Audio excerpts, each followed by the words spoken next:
Assalamualaikum warahmatullahi wabarakatuh. Sahabat-sahabatku dimanapun Anda berada, semoga kebahagiaan, keberkahan, kesuksesan bersama kita dan orang-orang yang kita cintai. Amin amin ya rabbal alamin. Salam RGRI harga mati, salam Pancasila Jaya, salam sejahtera untuk kita semua.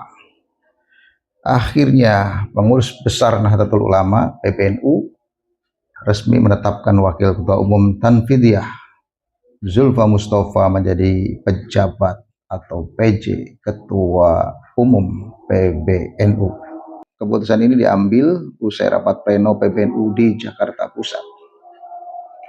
Ada dua agenda rapat pleno ini, yaitu yang pertama penyampaian risalah hasil rapat harian Suriah tanggal 20 November 2025. Alhamdulillah seluruh peserta rapat pleno bisa menerima dengan baik apa yang diputuskan di rapat harian Suriah 20 November lalu, kata pemimpin rapat pleno PBNU Muhammad Nuh di Hotel Sultan Jakarta Pusat pada Selasa 9 Desember 2025. Yang kedua, yaitu penetapan pejabat Ketua Umum PBNU sisa sekarang ini, yaitu yang mulia beliau Bapak Zulfa Mustafa ukapnya.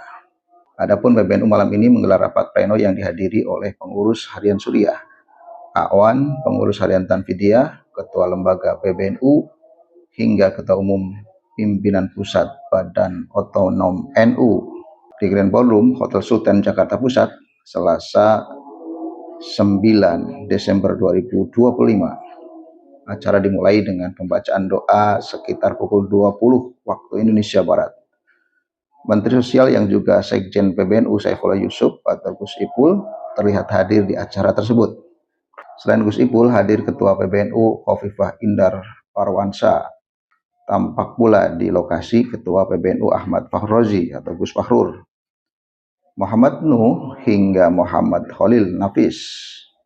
Hadir pula Rais Am PBNU Kiai Haji Miftahul Ahyar, Wakil Rais Am Afifuddin Muhajir hingga Wakil Rais Am Anwar Iskandar. Acara ini juga dihadiri oleh Waketum PBNU Kiai Haji Zulfa Mustafa hingga Menteri Agama Nasaruddin Umar. Adapun Rais Am PBNU Kiai Haji Miftahul Ahyar membuka rapat pleno dengan lantunan doa. Jajaran PBNU dalam agenda ini menyampaikan duka untuk korban bencana di Aceh, Sumatera Utara hingga Sumatera Barat. Alhamdulillah malam ini sebagaimana adalah malam rapat pleno sebagai proses-proses yang harus kita lewati. Sebagaimana awal kita sampaikan bahwa Suriah adalah merupakan owner daripada NU, dan periode ini menjadi sebuah tekad bersama untuk menguatkan supremasi daripada Suriah, kata Miftahul dalam sambutannya. Miftah menyebut pleno yang terlaksana malam ini akan menguatkan peran Suriah, yang mana pada periode-periode sebelumnya yang saya ketahui di Jawa Timur biasanya Suriah ini sering dibujuki Tanfidiyah. Ini pengalaman saya di Jawa Timur. Suriah selalu dibujuki Tanfidiyah, ucapnya begitu. Dan selanjutnya mari kita simak video berikut ini.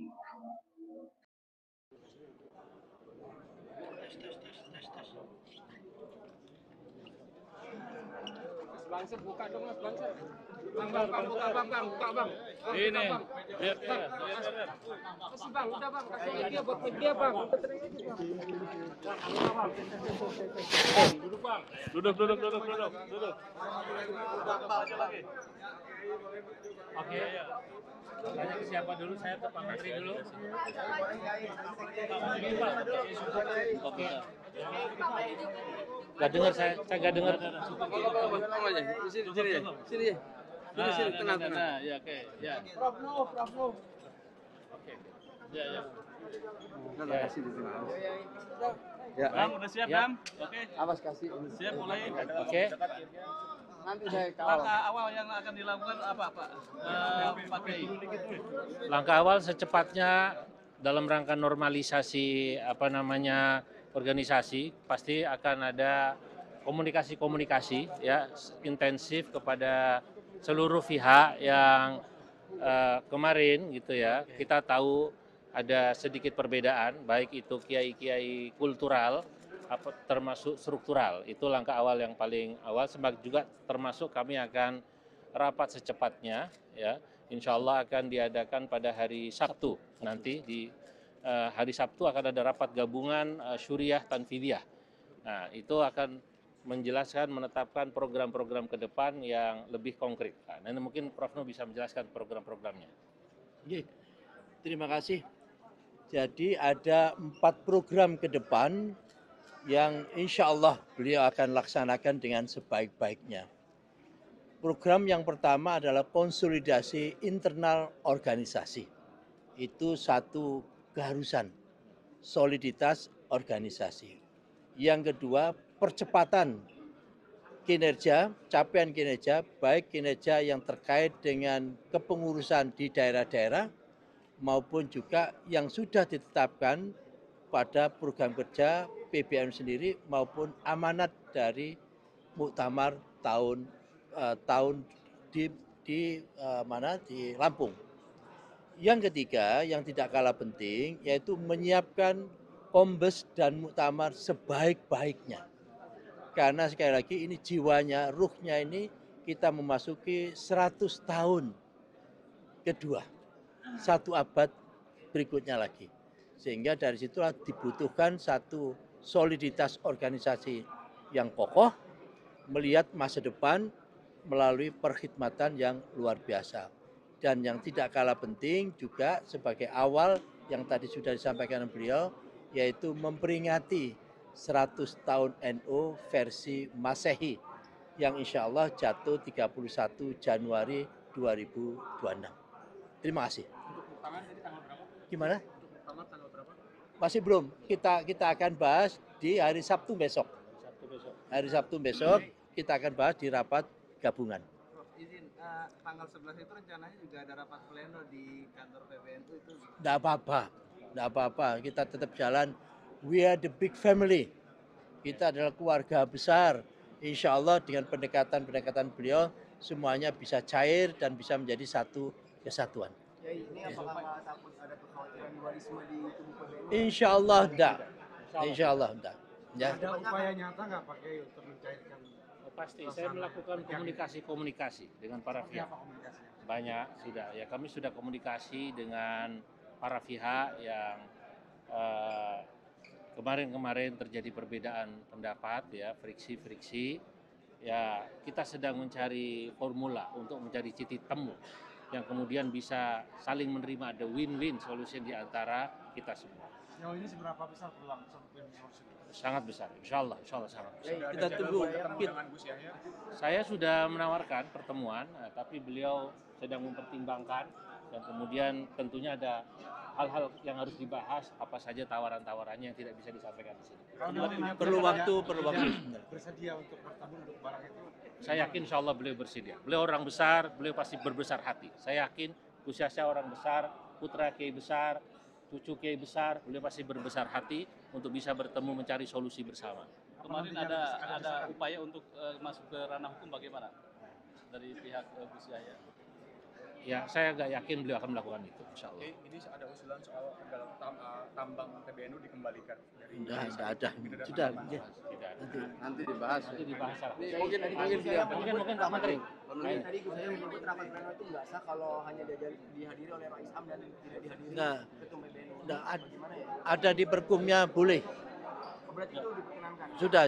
Ya. Ini nanti akan dimasukkan ke Menkum atau bagaimana susunan pengurus baru? Ya tentu sebagai organisasi yang patuh taat hukum setelah selesai semua akan didaftarkan di AU. Baik, ini Pak Menteri. Pak Menteri. Agak ke tengah Pak Menteri. Iya, jadi gini, NU itu selalu punya cara untuk menyelesaikan persoalannya sendiri. Saya ulangi ya, NU selalu punya cara untuk menyelesaikan persoalannya sendiri. Makanya itu selaku pemerintah kami tidak terlibat untuk mengurus urusan internal NU, apalagi PBNU. Saya datang ke sini sebagai wakil rais Surya NU, dan saya bersyukur karena mudah-mudahan keputusan ini bisa menjadi solusi yang terbaik ya kan.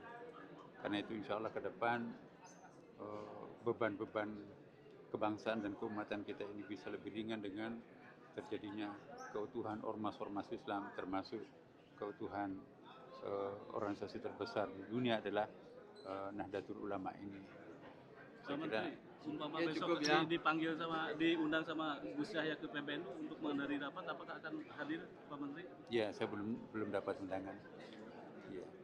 Iya, cukup ya. Yuk. Cukup ya. Makasih. Makasih semua. Makasih semua. Makasih.